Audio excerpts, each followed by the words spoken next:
Now this is a really interesting thing.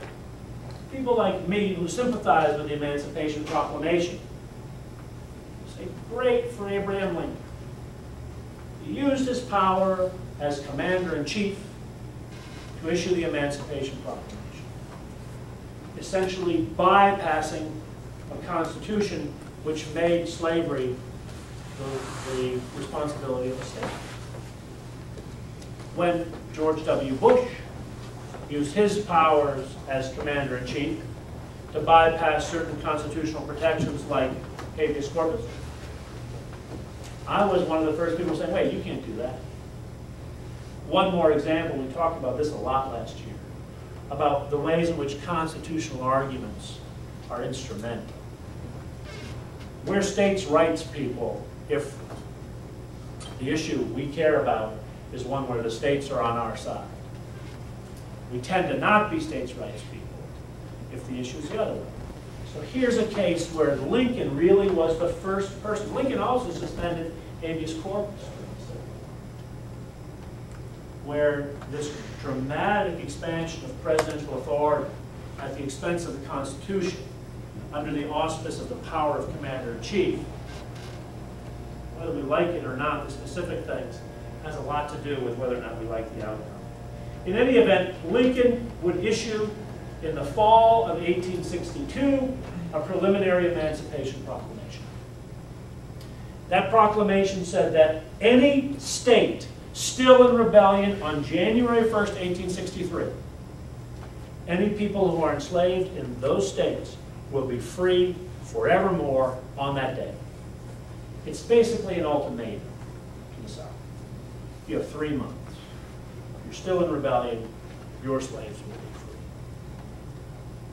free. He issues it. When does he issue it? Immediately after the Battle of Antietam. He waits for a Union victory. We visited the battlefield of Antietam last summer. It's in the aftermath of Antietam. So he doesn't want it to look like a kind of Hail Mary pass, an act of desperation. So, Emancipation Proclamation comes, becomes official, no longer preliminary, on January 1st, 1863. Now again, a lot of critics point out the Emancipation Proclamation didn't actually free anybody. It pertained to those places where the Union Army wasn't. Those places still in rebellion. It didn't emancipate slaves in Maryland, Missouri, Delaware, Kentucky. Actually, Washington, D.C. they had done earlier.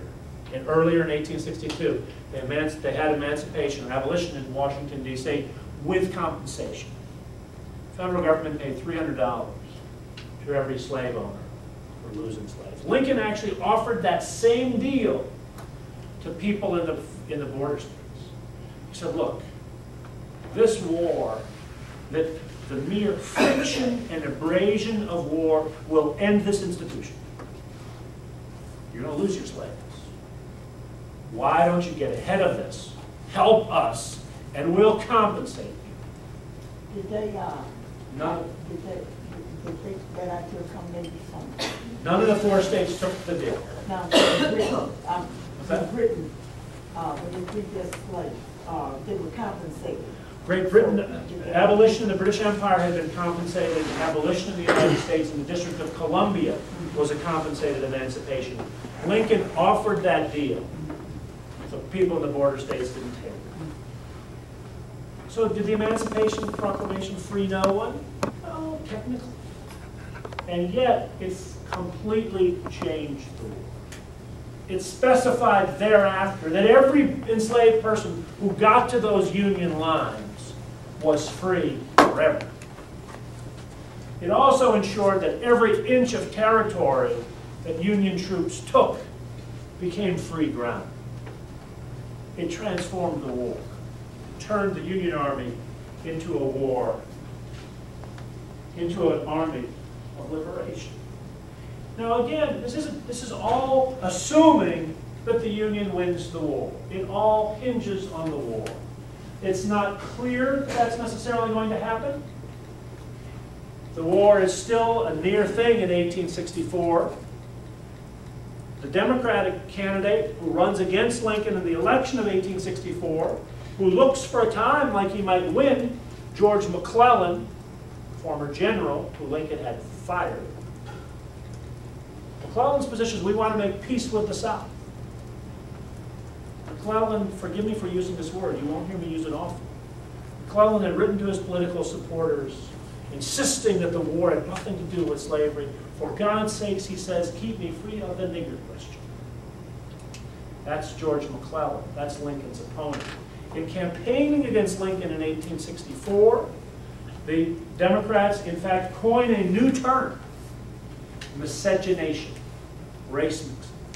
And they start circulating political cartoons saying that this is the end of Lincoln's emancipation policy, is to make your daughter end up marrying a black man.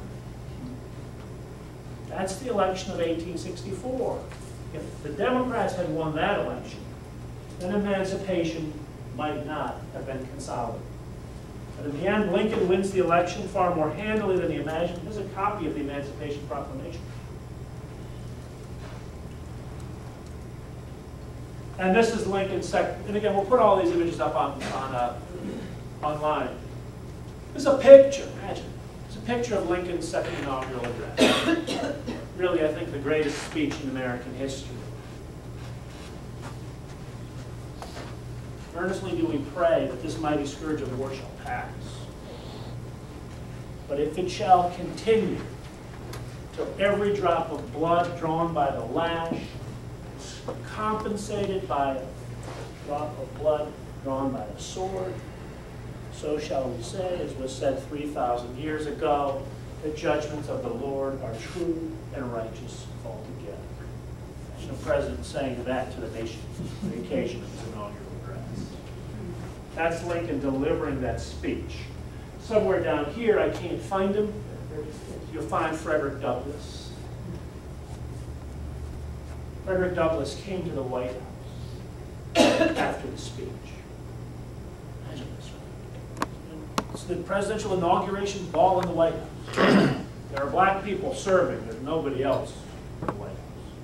Douglass tries to get in. They won't let him in. Eventually he gets in. And Abraham Lincoln, who stood this much taller than anybody else in the room, sees him and actually walks over to him. And says, "It is my friend Douglass. What I saw you today, what did you think of the speech?" Douglass says, "Mr. President, it was a sacred effort." It's an interesting photo right there. That's John Wilkes Booth, who in letters afterwards said, "I could have shot him. It was that close."